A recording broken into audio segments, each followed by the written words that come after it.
اعوذ باللہ من الشیطان الرجیم بسم اللہ الرحمن الرحیم الحمد للہ رب العالمین وصلی اللہ علی سیدنا محمد وآلہ الطاہرین۔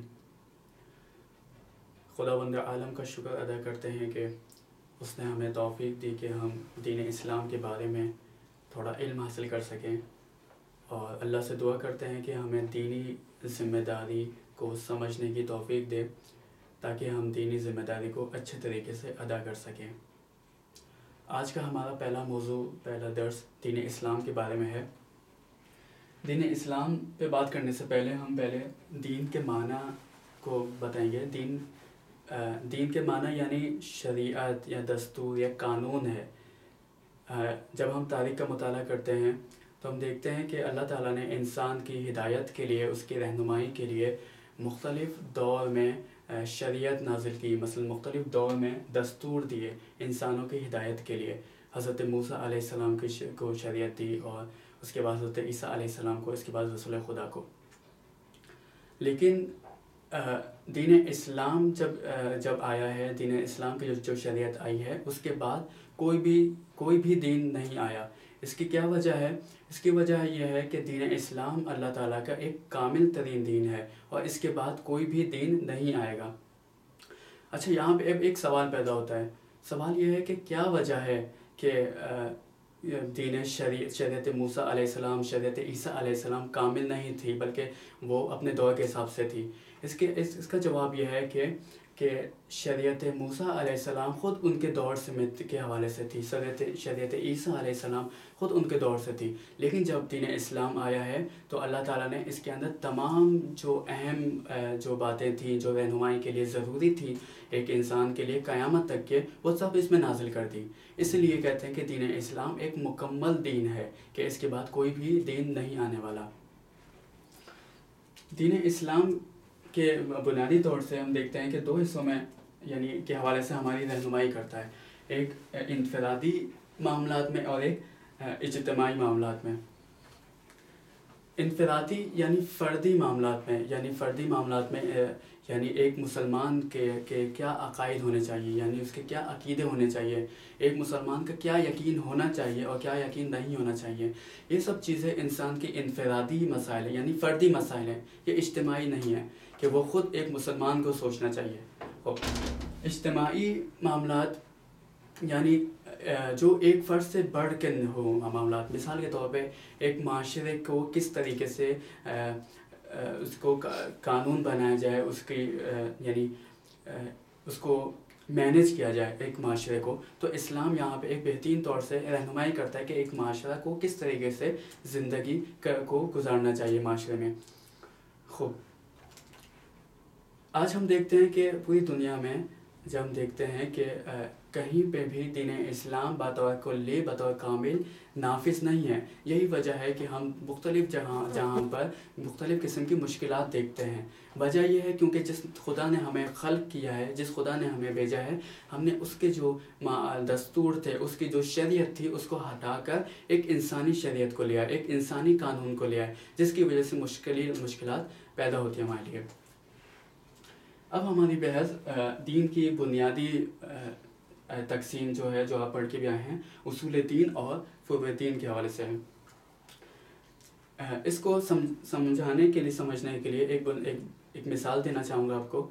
مثال کے طور پر ایک بلڈنگ ہے، بہت ہی بلند والا ایک بلڈنگ ہے۔ اب آپ ایک انجینئر سے پوچھتے ہیں کہ یہ جو بلڈنگ ہے، کیا یہی سب کچھ ہے یا اس کے علاوہ بھی کوئی چیز ہے جو ہم سے پوشیدہ ہے، جو چھپی ہوئی ہے؟ تو کہتے ہیں نہیں، یہ بلڈنگ جو ہے وہ سب کچھ نہیں ہے، بلکہ اس کی جو اصل ہے وہ زمین کے نیچے ہے، وہ بنیاد ہے۔ جتنی زیادہ بنیاد اس بلڈنگ کی اچھی ہوگی، اتنی زیادہ بلڈنگ بہترین اور بلند و بالا ہوگی۔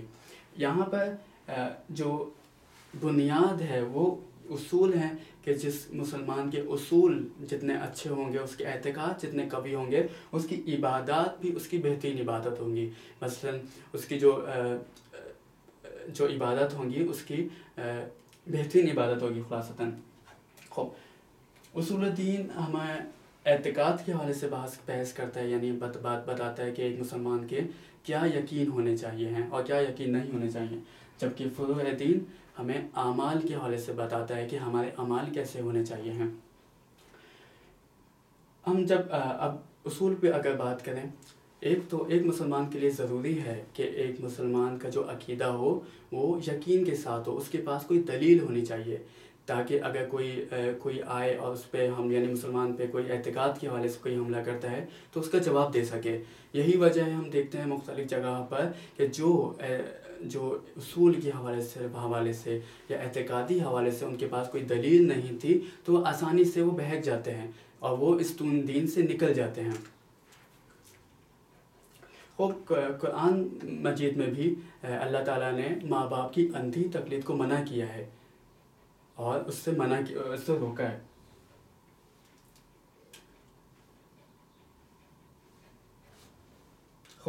اب ہم بات کرتے ہیں فروع دین کے حوالے سے. فروع دین کا جیسے آپ نے کہا کہ فروع دین اعمال کے حوالے سے بات کرتا ہے. اعمال کا ایک بنیادی ہدف یہ ہے کہ انسان اللہ کی بندگی سیکھے، یعنی جو کچھ اللہ نے کہا ہے اس کو فالو کرے، اس کو قبول کرے، تاکہ پھر وہ اللہ اپنی نعمتیں دینا شروع کر دے. ایک قول نقل کرتا چلوں آیت اللہ بہجت کا، کہتے ہیں کہ جب ہم اللہ تعالیٰ کی پورے وجود کے ساتھ مخالفت کرتے ہیں، یعنی اس کا کہنا نہیں مانتے، تو وہ اللہ ہم پہ اتنی نعمت دیتا ہے، یعنی مختلف ہمارے ساتھ اچھا سلوک کیا ہوا ہے مختلف حوالے سے. تو جب ہم اللہ تعالیٰ کی کہنا ماننا شروع کر دیں گے تب اللہ تعالیٰ کی کیا نعمت ہوں گی.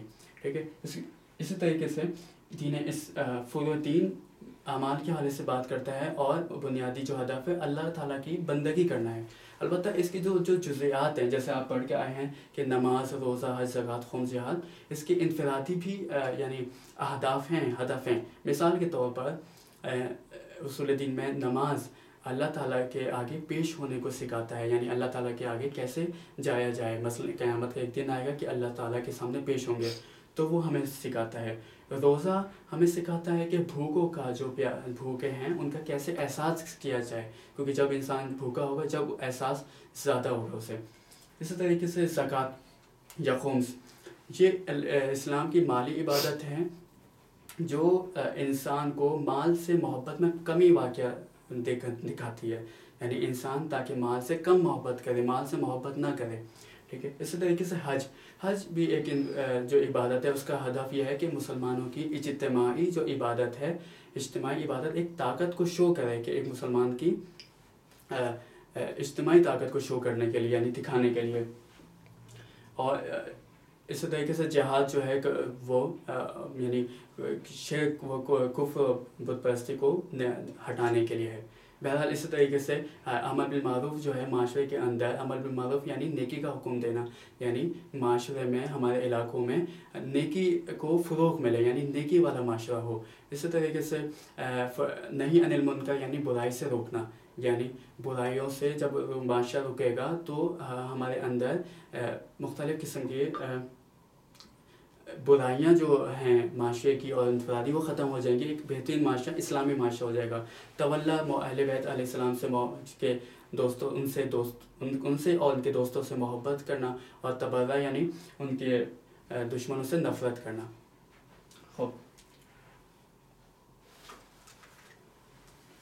فروع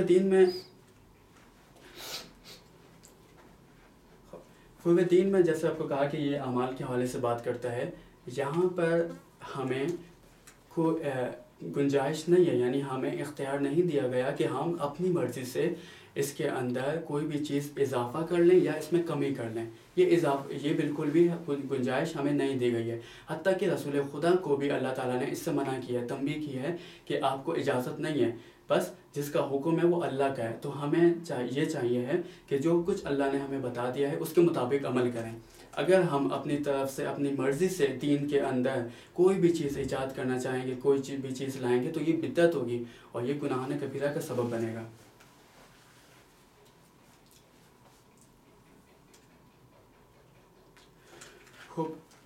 خداوند عالم سے دعا کرتے ہیں کہ ہمیں دین اسلام کے ان مطالب کو سمجھنے کی توفیق دے. والسلام علیکم ورحمۃ اللہ وبرکاتہ.